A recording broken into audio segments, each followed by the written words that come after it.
남편도 제 생각에 동의했고 저에게 그 어떤 며느리 돌이나 간단한 연락조차 바라지 않아요.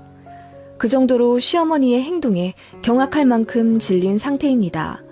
저를 무시하는 건 참을 수 있겠는데 저희 친정 엄마까지 무시하면서 사돈댁 어려운 줄 모르고 욕심에 눈이 멀어 어떻게 그런 행동을 할 수 있는지 저는 절대로 이해 못하겠거든요.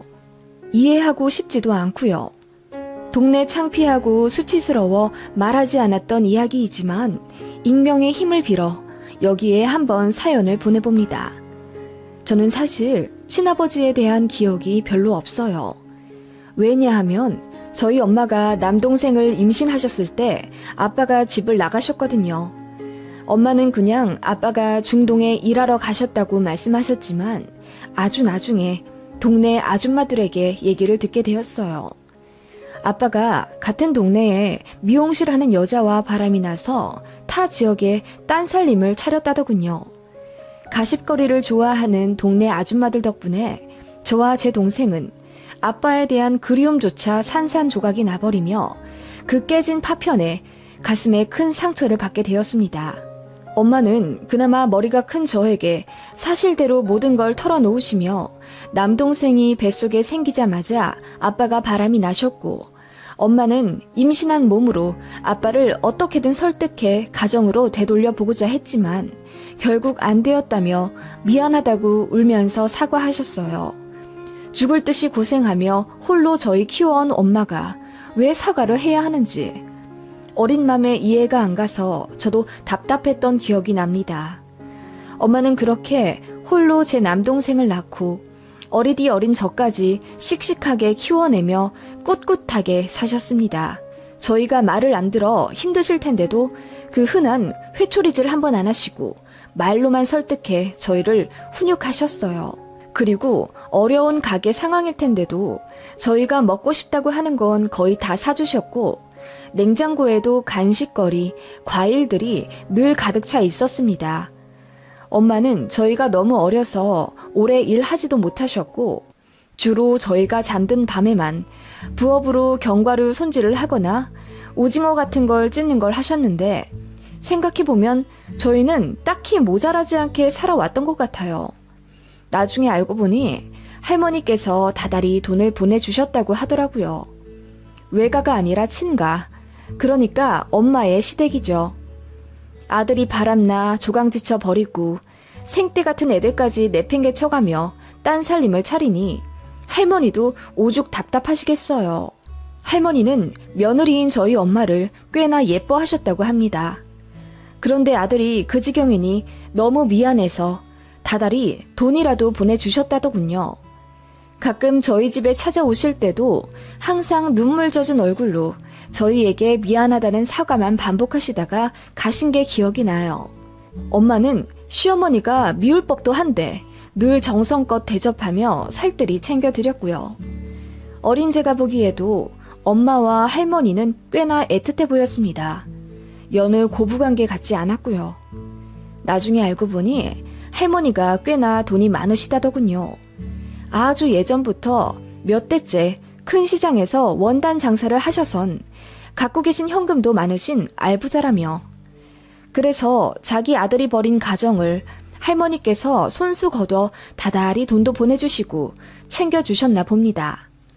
그렇게 저와 제 동생은 할머니가 먼 발치서 보내주시는 성의와 엄마의 희생 덕분에 아빠 없이도 어떤 결여나 부족함 없이 잘 자라왔습니다.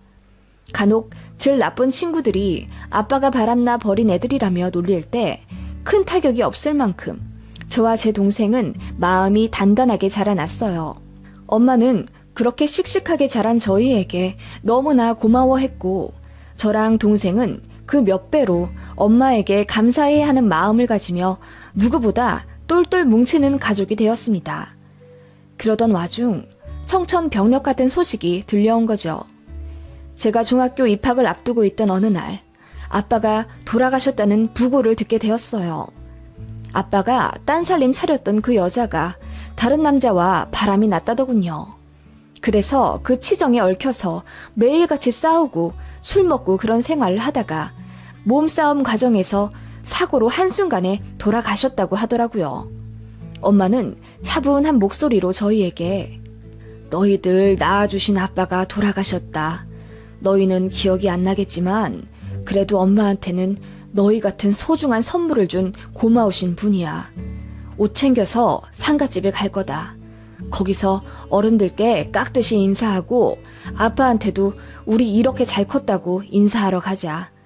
그리고 좋은 곳 가시라고 배웅도 해드리고 라고 마른 얼굴로 말씀하셨던 게 아직도 기억이 납니다. 그렇게 저희는 고속버스만 거의 6시간을 타서 어느 장례식장에 갔고요.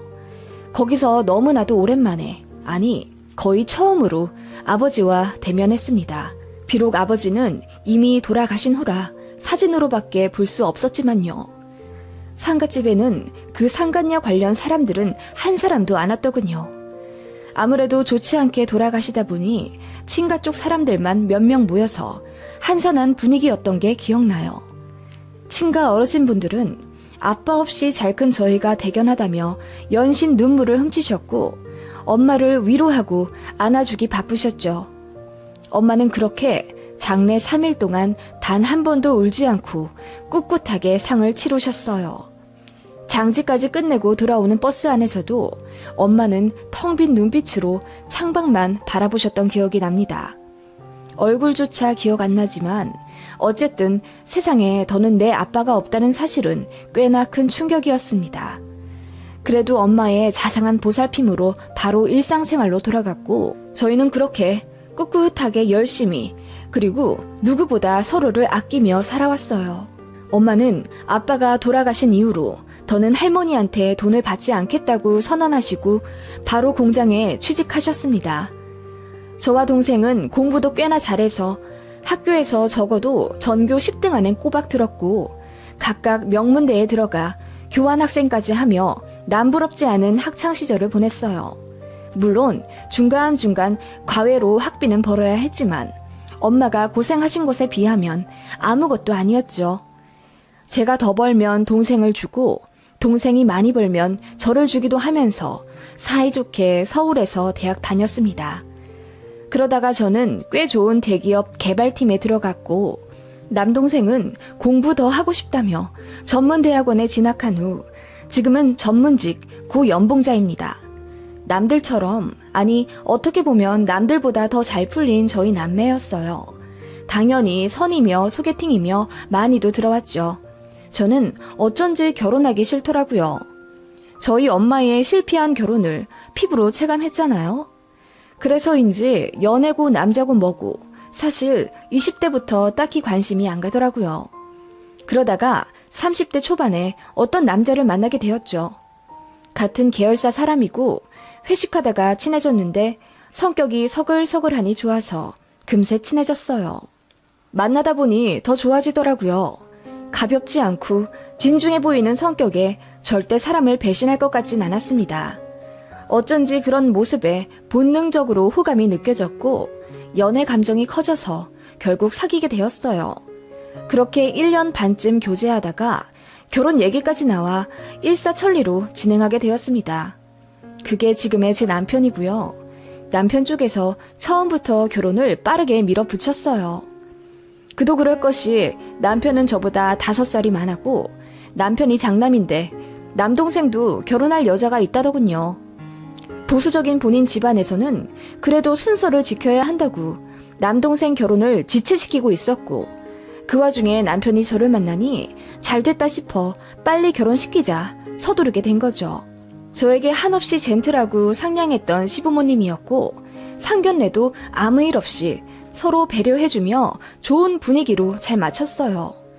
결혼 준비 과정에서 불협 화음도 없었습니다. 어쩌다 보니 거의 반반씩 부담하여 결혼하게 되었고 이렇듯 별 문제 없이 잘 흘러가는 것만으로도 인연이라 생각하며 시부모님께도 참 잘했어요. 그런데 저 혼자만의 착각이었나 봅니다. 시어머니는 사실 제가 마음에 안 차셨다고 나중에 고백하시더라고요. 신혼여행 다녀와서 시댁에 인사드리러 갔을 때 어머님이 말씀하셨어요. 나는 사실 우리 큰아들이 더 괜찮고 멀쩡한 집안에 장가가길 원했는데 장인어른 사랑도 듬뿍 받으면서 같이 술도 한잔하고 그렇게 이쁨 받길 원했거든. 게다가 아버지 없이 자랐으면 마음에 그늘이 왜 없겠어. 아무래도 부모 두 분 모두 멀쩡하게 있는 집안에서 자란 사람이랑은 다르겠지. 그래서 편부, 편모 가정을 보면 문제없는 집안이 없다는 거야. 그 말에 저는 너무 상처를 받았죠. 신혼여행 다녀오자마자 이런 소리를 듣다니. 남편도 발끈하면서 어떻게 그런 말을 와이프 앞에서 대놓고 하시냐 한 소리 했지만 시어머니는 이제 가족도 됐는데 숨길 거 뭐가 있냐면서 차라리 이렇게 다 드러내놓고 말하는 게 뒤끝도 없고 털털한 거라며 본인이 솔직한 시어머니라 그렇다고 저더러 알아서 이해하라고 하시더군요. 저는 사실 저희 엄마가 모독당한 것 같아서 기분이 너무나도 안 좋았어요. 그래서 저도 한마디 했죠. 어머님, 저희 엄마가 얼마나 잘 키워주셨는데요. 물론 사람이 흠 하나 없이 자라긴 어렵겠지만 저희 친정 어머니는 저랑 제 동생한테 갖고 있는 사랑을 다 쏟아 부어주셨어요.